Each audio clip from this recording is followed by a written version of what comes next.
Y dice así la palabra de nuestro Señor: por tanto, os digo, todo pecado y blasfemia será perdonado a los hombres, mas la blasfemia contra el Espíritu no le será perdonada.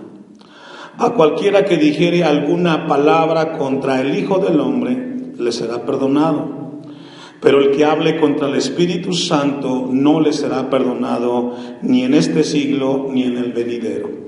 El tema de esta tarde es un tema sumamente importante y crucial que debe de estar claro en nuestras vidas, y el tema es el pecado imperdonable. El pecado imperdonable. Hace 8 días hablábamos del perdón. Nuestro Dios es un Dios perdonador, lo encontramos a lo largo de la Biblia.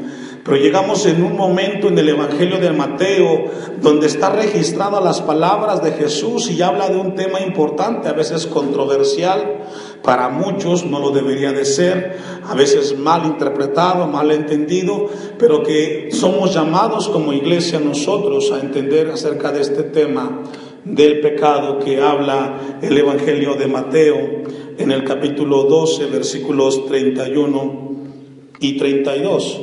En el Nuevo Testamento nos enseña muy claro acerca de que Jesucristo vino con una sumisión, por decirlo así, al Padre. En Juan 5:30, no lo busque, dice: no puedo yo hacer nada por mí mismo, según oigo, así juzgo, y mi juicio es justo, porque no busco mi voluntad, sino la voluntad del que me envió, la del Padre. Encontramos a Jesucristo que cuando vino a esta tierra, Él siempre estuvo sujeto a la voluntad del Padre. Filipenses 2:6 dice que el cual, siendo en forma de Dios, no estimó el ser igual a Dios como cosa a que aferrarse. Pablo nos habla en este pasaje de Filipenses 2:6 que Jesucristo, siendo Dios, no se aferró a esa deidad estando en la tierra, sino que supo obedecer. En Juan 3:16 y 17, ahí sí vaya conmigo, encontramos a Jesucristo que en todo momento Él estuvo sujeto a la voluntad del Padre. Y en Mateo 3:16 dice: y Jesús, después de que fue bautizado, subió luego del agua, y he aquí los cielos le fueron abiertos, y vio al Espíritu de Dios que descendía como paloma y venía sobre él. Vemos un acontecimiento importante dentro del ministerio de Jesús. Dice que ve el Espíritu de Dios y cómo desciende sobre él, y hubo una voz de los cielos que decía: este es mi Hijo amado, en quien tengo, que dice, complacencia. Encontramos a un Dios que se complace con el Hijo, con Jesucristo.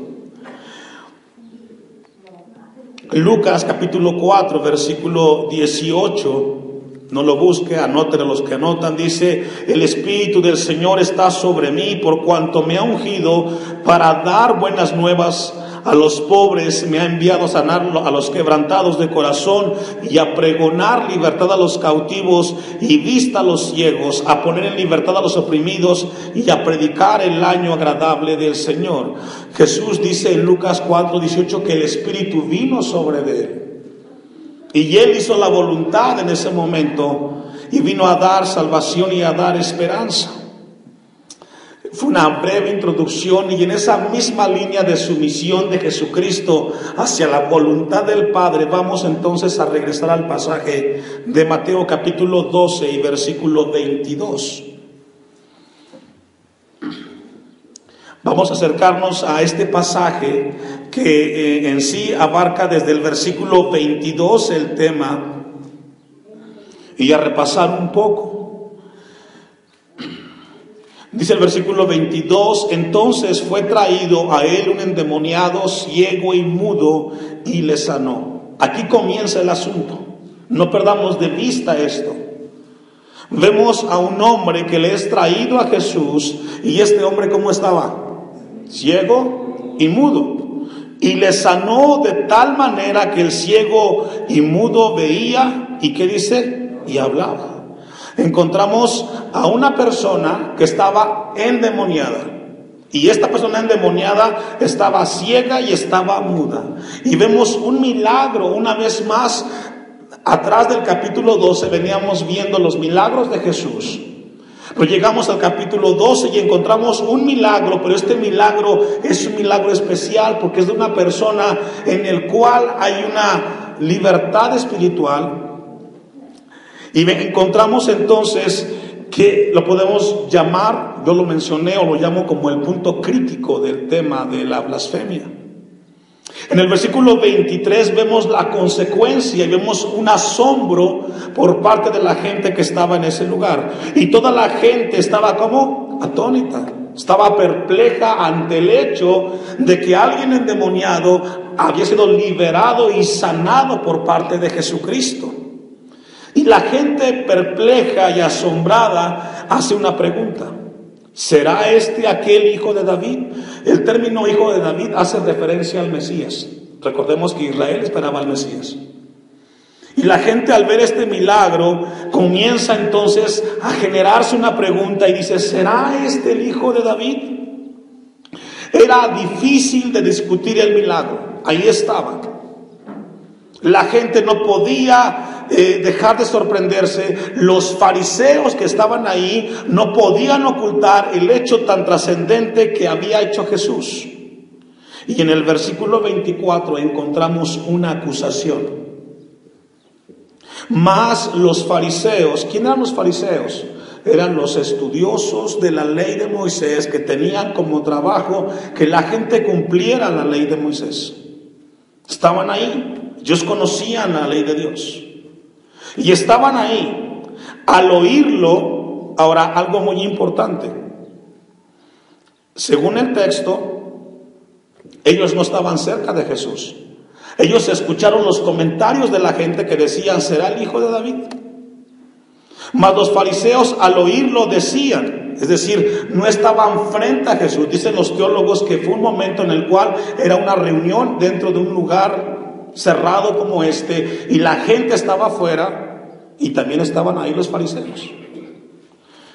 Versículo 24: este no echa fuera los demonios, sino por Belcebú, príncipe de los demonios. Pongamos atención ahí. Ellos no negaron el hecho del milagro, no lo negaron. Ellos reconocieron que había sido un milagro. Ya no negaron si Jesús era el que vendría a hacer los milagros. Ya no lo hicieron, ya no negaron el hecho. Lo que ellos hicieron fue una acusación, y esto es muy importante y no lo pierda de vista. ¿Cuál fue la acusación? Ya no negaron a Jesús, sino que lo acusaron y dijeron que él echaba fuera los demonios por Belcebú, príncipe de los demonios. Algo muy importante, según la Biblia, la palabra Belcebú es una palabra compuesta y habla de un dios egipcio. Recordemos que una de las 10 plagas que Dios trae a Egipto, ¿cuál fue? Las moscas. Y la palabra Belcebú significa el señor de las moscas. Ahora, reflexionemos un poco. Las moscas son unos insectos que regularmente, ¿dónde se asientan? ¿O dónde están estas moscas? En la suciedad, en lugares muy desagradables.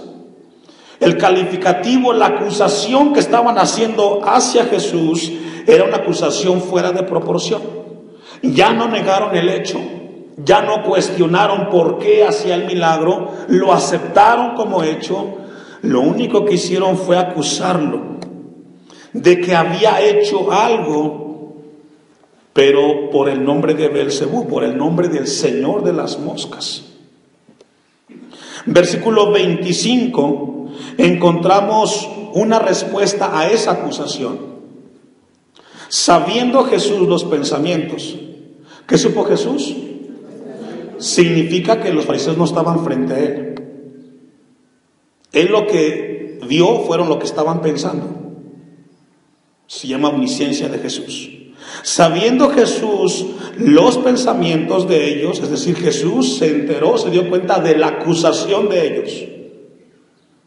Les dijo, y aquí Jesús hace una ilustración: todo reino dividido contra sí mismo es asolado, y toda ciudad o casa dividida contra sí misma no permanecerá. Jesús hacia la acusación, recordemos que ellos no lo pronunciaron, lo pensaron. ¿Sí logra verlo?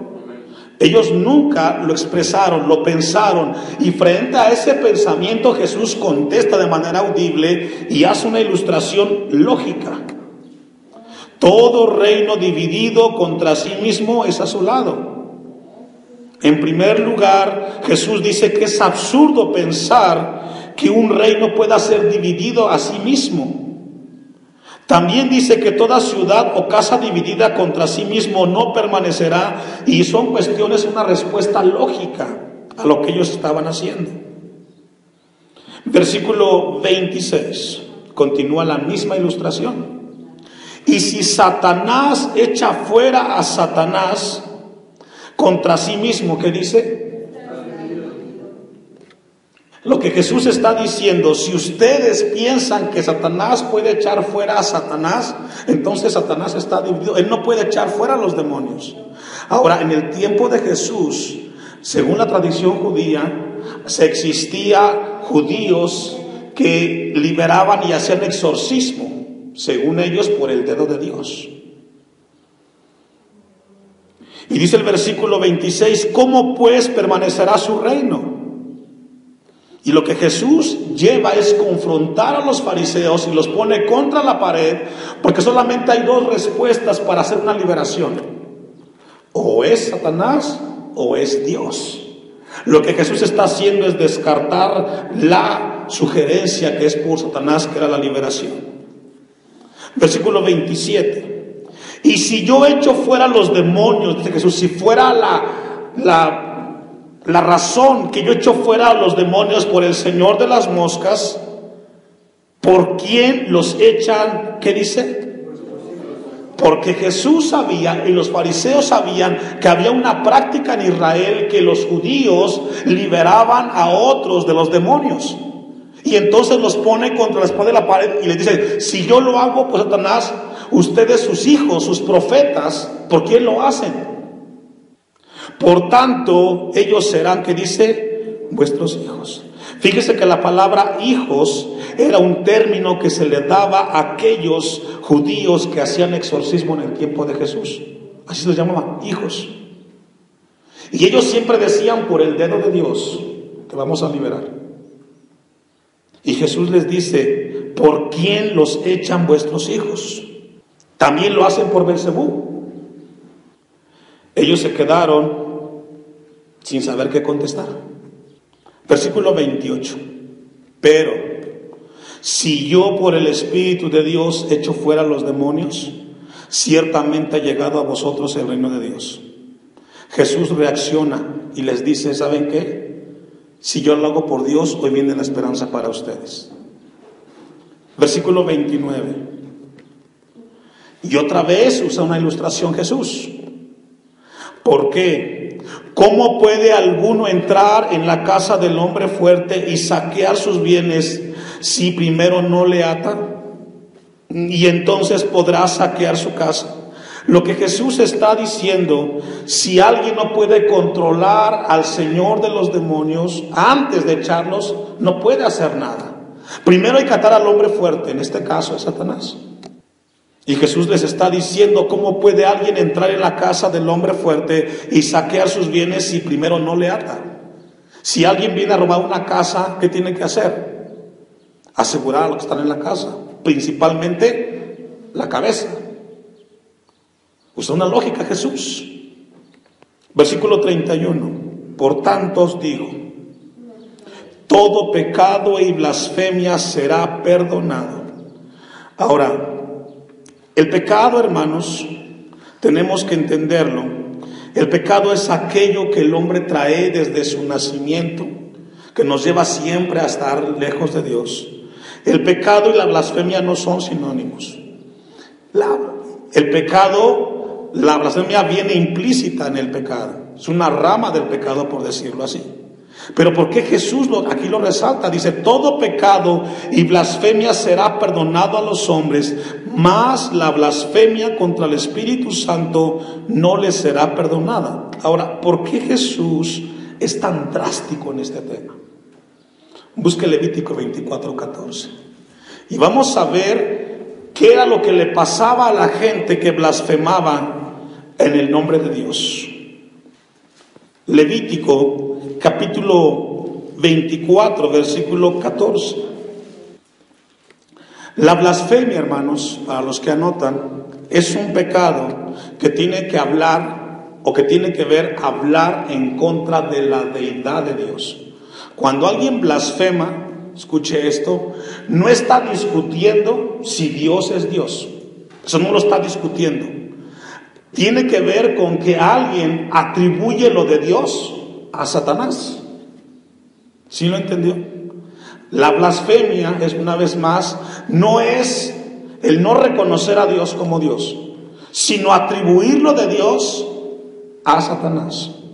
Mire lo que dice el texto que le di, Levítico 24:14. Saca ¿a quién? Al blasfemo fuera del campamento. Saca del campamento a aquella persona que las cosas de Dios se las atribuyó a Satanás. Y todos los que le oyeron, pongan sus manos sobre la cabeza de él. ¿Y qué tienen que hacer? Esto era fuerte. Y lo hicieron los judíos. Porque blasfemar en contra de Dios era algo fuerte. Y apedréelo, toda la congregación. ¿Cuántos? Todos. Y a los hijos de Israel, ¿qué va a hacer con ellos? Háblales, diciendo: cualquiera que maldijere, ¿a quién? Llevará su iniquidad. Y esa es blasfemia. Ahora, la pregunta, cuando inicia el incidente de la liberación del endemoniado, ¿quiénes fueron los que lanzaron la acusación contra Jesús? Los fariseos. Es la respuesta. Ahora, ¿quién eran los fariseos? Conocedores de la ley. Pregunta: ¿quién puede blasfemar contra Dios? Los que conocen de Dios. Alguien que no conoce de Dios, ¿cómo lo va a hacer? Ahora, esto es muy importante y muy serio. Yo no sé cuántos de ustedes han visto gente que en algún momento estuvieron en una iglesia y hoy se burlan de Dios. No sé, bueno, yo siempre he visto esto.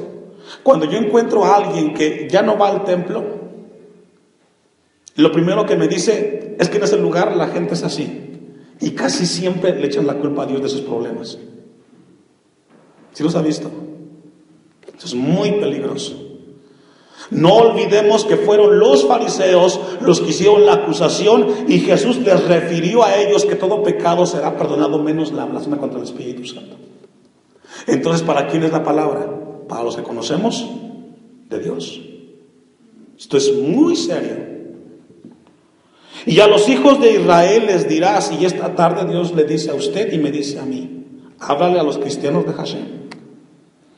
Cualquiera que maldijere a su Dios llevará su iniquidad. Y el que blasfemare el nombre de Jehová ha de ser ¿qué? Muerto. Toda la congregación lo apedreará, así el extranjero como el natural, si blasfemare el nombre. ¿Qué pasará? Que muera. Esto Jesús lo tenía en el momento cuando estaba hablando con los fariseos. Vamos a regresar al texto. Mateo 12:31. Por tanto, esa palabra por tanto hace referencia, y algunos dicen, significa te digo.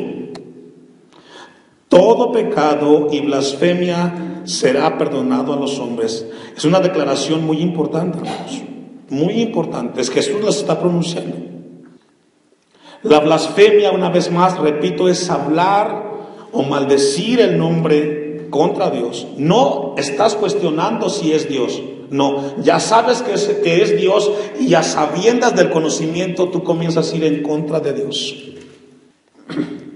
Algunos definieron la blasfemia que menciona aquí Mateo 12:32. Dicen que es una irreverencia desafiante contra Dios. Estás desafiando a Dios, no al hombre, a Dios. Y Jesús hace una contundente afirmación hacia ellos. Por tanto os digo, todo pecado y blasfemia será perdonado a los hombres, mas la blasfemia contra el Espíritu Santo no les será perdonado. Ahora, ¿por qué no les será perdonado? Porque es el pecado imperdonable. La respuesta es, cuando tú lanzas una acusación contra Jesús, el Redentor, cuando es una acusación contra Él, estás refiriéndote al Salvador. Pero cuando tú haces una acusación de maldecir el nombre de Dios, ya no hay reverencia por las cosas de Dios. Dice un comentarista, cuando alguien llega a acusar a Dios en esa magnitud, en su corazón es muy difícil que Él se arrepienta. Porque ya hizo lo máximo. Rechazar a Dios como tal. Mire lo que dice, vamos a ver un texto, Primera de Timoteo, capítulo 1, versículo 13. Cuando alguien habla en contra del Espíritu Santo, hermanos, dice que no será perdonado, porque habla de un tiempo, de un momento en el cual la persona reconoce primero lo sobrenatural de Dios y lo que hace es atribuir lo divino al infierno. Ahora, no le será perdonado porque es muy difícil que vuelva a creer en Jesús. Dice el apóstol Pedro en Primera de Timoteo, capítulo 1, 13, habiendo yo sido antes, ¿qué dice? Blasfemo. Pablo en su ignorancia como religioso hizo cosas que no le agradaron a Dios, y perseguidor e injuriador, mas fui recibido a misericordia porque lo hice por ignorancia. ¿Cómo hizo Pablo, hermanos, la blasfemia? Él no conocía lo que usted y yo conocemos ahora. Dios nos guarde de nunca llegar a ese terreno. Porque lo hice por ignorancia, en incredulidad. Pero la gracia de nuestro Señor fue más abundante con la fe y el amor que es en Cristo Jesús. Palabra fiel y digna de ser recibida por todos, que Cristo Jesús vino al mundo para salvar a quienes, a los pecadores, de los cuales yo soy el primero. Todo pecado puede perdonar Dios, pero cuando una persona llega a ese nivel de desafiar y de ser irreverente con Dios, habla de un corazón que está muy lejos de Dios. Por eso Jesús les dice a ellos que ese pecado no será perdonado. Y eso es sumamente fuerte. Vamos a regresar al texto para ir concluyendo.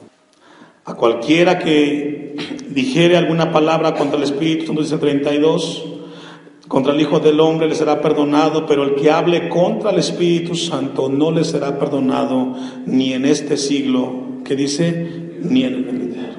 Ahora, todo inició ¿con qué? Con una acusación. ¿Cuál fue la acusación?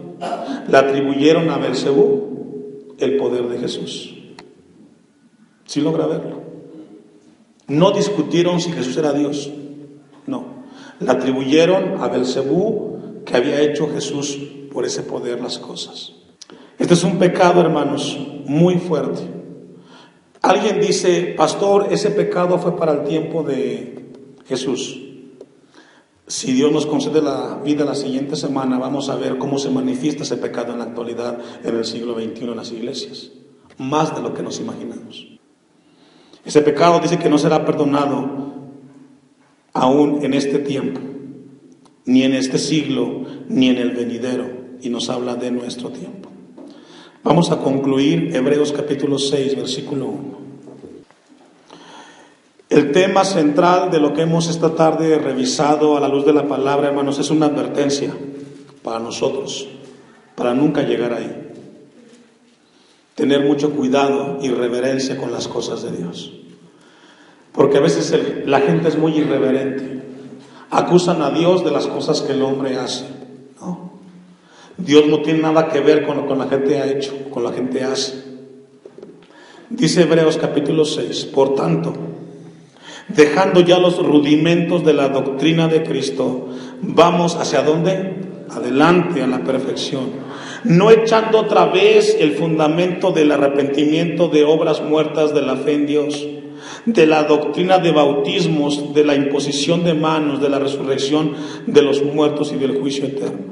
Y esto haremos si Dios en verdad lo permite.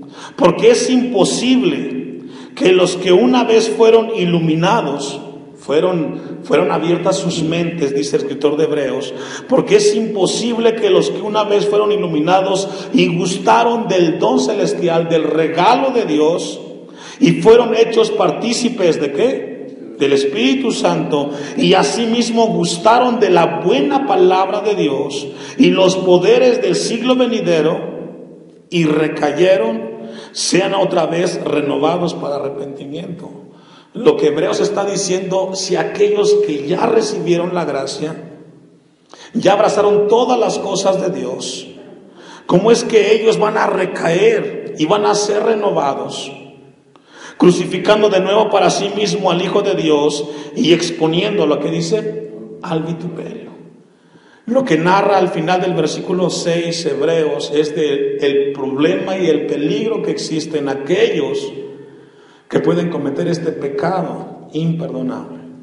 ¿Por qué es imperdonable, pastor? Porque cuando una persona llega a ese nivel de ser irreverente con Dios, ya no hay más. Tocó fondo. Ahora, pregunta, ¿hay gente que comete ese pecado actualmente? La respuesta es sí. Y lo vamos a ver con la ayuda de Dios el siguiente martes, si Dios nos concede la vida.